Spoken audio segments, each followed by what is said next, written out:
खूप दिवसापासून रखडलेलं एक काम आज पूर्ण करायचं मी ठरवलंच होतं. तर हे आहे माझं ड्रेसिंग टेबल जे अतिशय पसरलेलं आहे. घर रिनोव्हेट झाल्यानंतर आम्ही शिफ्ट झालो आणि आहे नाही ती सगळी ज्वेलरी मी यामध्ये अक्षरशः कोंबून टाकली आणि म्हटलं नंतर याकडे बघून घेऊ. अधेमध्ये फंक्शन झाले त्यासाठी बरीच ज्वेलरी काढली गेली आणि परत ती तशीच ठेवली गेली. त्यामुळे आता हे मला परत सगळं लावायला लागणारच होतं. सो मी हे सगळं व्यवस्थित आधी रिकामं करून घेतलं आणि नंतर हे स्वच्छ पुसून घेतलं. खरं तर आम्ही या घरात शिफ्ट झालो तेव्हा मी सगळं पुसूनच या कप्प्यांमध्ये ठेवलं होतं. तरीही धूळ कुठून येते आणि ती कशी आत जाते हेच काही कळत नाही. तर असो, खालून वरून मागून पुढून सगळीकडनं मी ते ड्रेसिंग टेबल अगदी नीट वेट टिश्यू पेपरनी पुसून घेतलं आणि आता हा सगळा पसारा असा चटईवर मांडून ठेवला म्हणजे सॉर्ट करता येईल.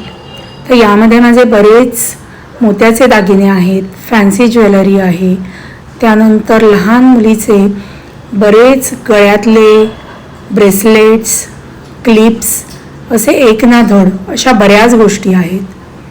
काही जुने झालेले कानातले, गळ्यातले आणि काही रंग उडालेले किंवा सतत वापरून इकडून तिकडे ह्या डब्यातून त्या डब्यात असे कुठेही टाकले गेलेले. त्यामुळे आधी हे सगळं सॉर्ट करायचं होतं. काय चांगलं आहे, काय खराब आहे, कशाला रिपेअरिंग लागणार आहे आणि कोणकोणते नवीन ऑर्गनायझर्स आणावे लागणार आहेत. मग ते डबे असो, छोट्या बास्केट असो किंवा अजून एखाद्या दुसऱ्या पर्समध्ये ठेवण्याची गरज असो, तर ते सगळं आधी मी सॉर्ट आऊट करून घेतलं. जे काही नको आहे ते अक्षरशः मी टाकून दिलं आणि नंतर सगळ्या एक प्रकारच्या गोष्टी एकत्र ठेवून दिल्या जशा माझ्या पूर्वी होत्या.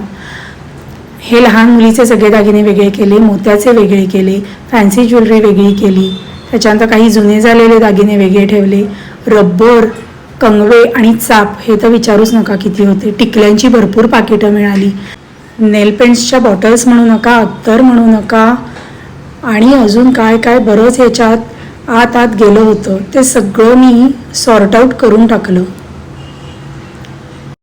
आणि कोणकोणते ऑर्गनायझर्स नवीन आणायचे आहेत याचीही मी लिस्ट केली.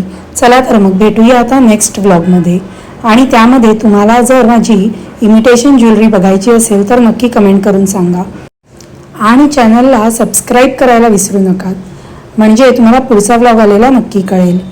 Thank you for watching. बाय.